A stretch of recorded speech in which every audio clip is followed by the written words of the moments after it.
Aray ko. Ayan yung anak ko, di ba? Para-paraan lang. Sino sasama? Sino sasama? Magnakaw naman. Nakaredy na ako para sa ano, kukuha ng manok sa kapitbahay.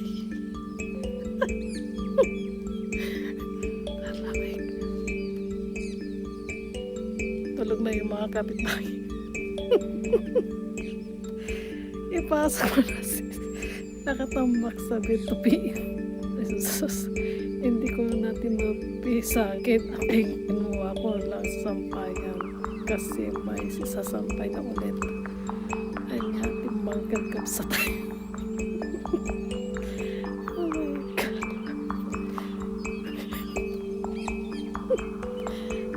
Sino sasama? Mag-ano ng manok?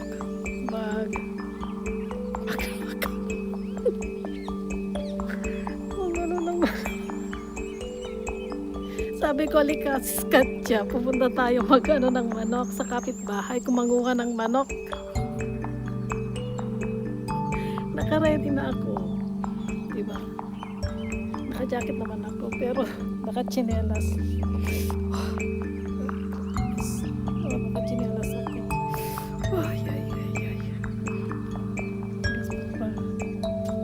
Hindi pa naman matigas. Matulas talaga asin.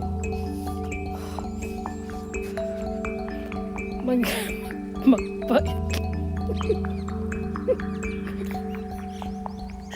Oh my God. Magpait.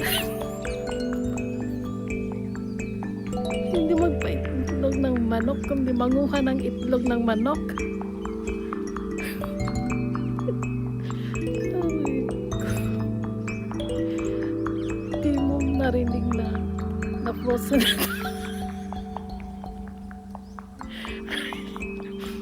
Jambe, thank you.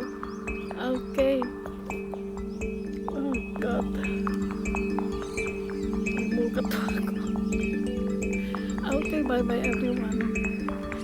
Okay mo na, niligas na dito.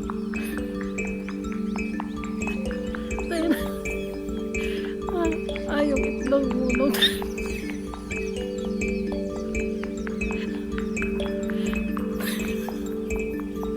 Okay, bye-bye na nga. Ba ng ano, ng ads. Babay na nga,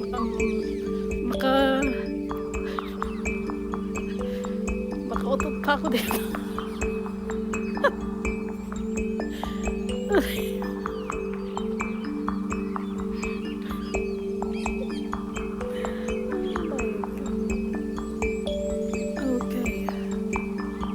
Behave na mga kakaps.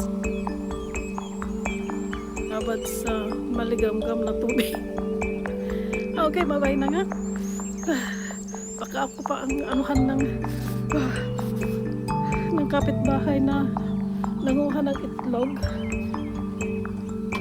Ay, scheisse. Dapat may pasok. Ay, shit. Shit. Naku, masisira na to talaga. Asin. May tubig pa pala.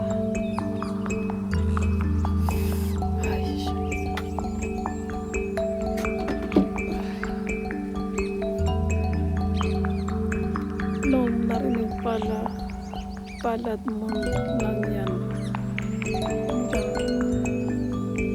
Oo nang kailangan babad. Maligang-gam na tubig. Okay, bye everyone. Anya ko parang gamit dito. Kinuha ko yung ano. Kinuha ko itong cellphone ko.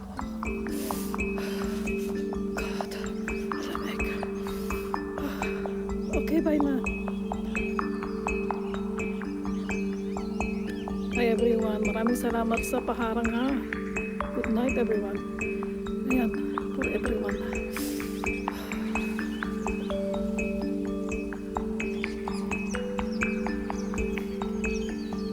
Biglang bye-bye. Papasok na nga ako.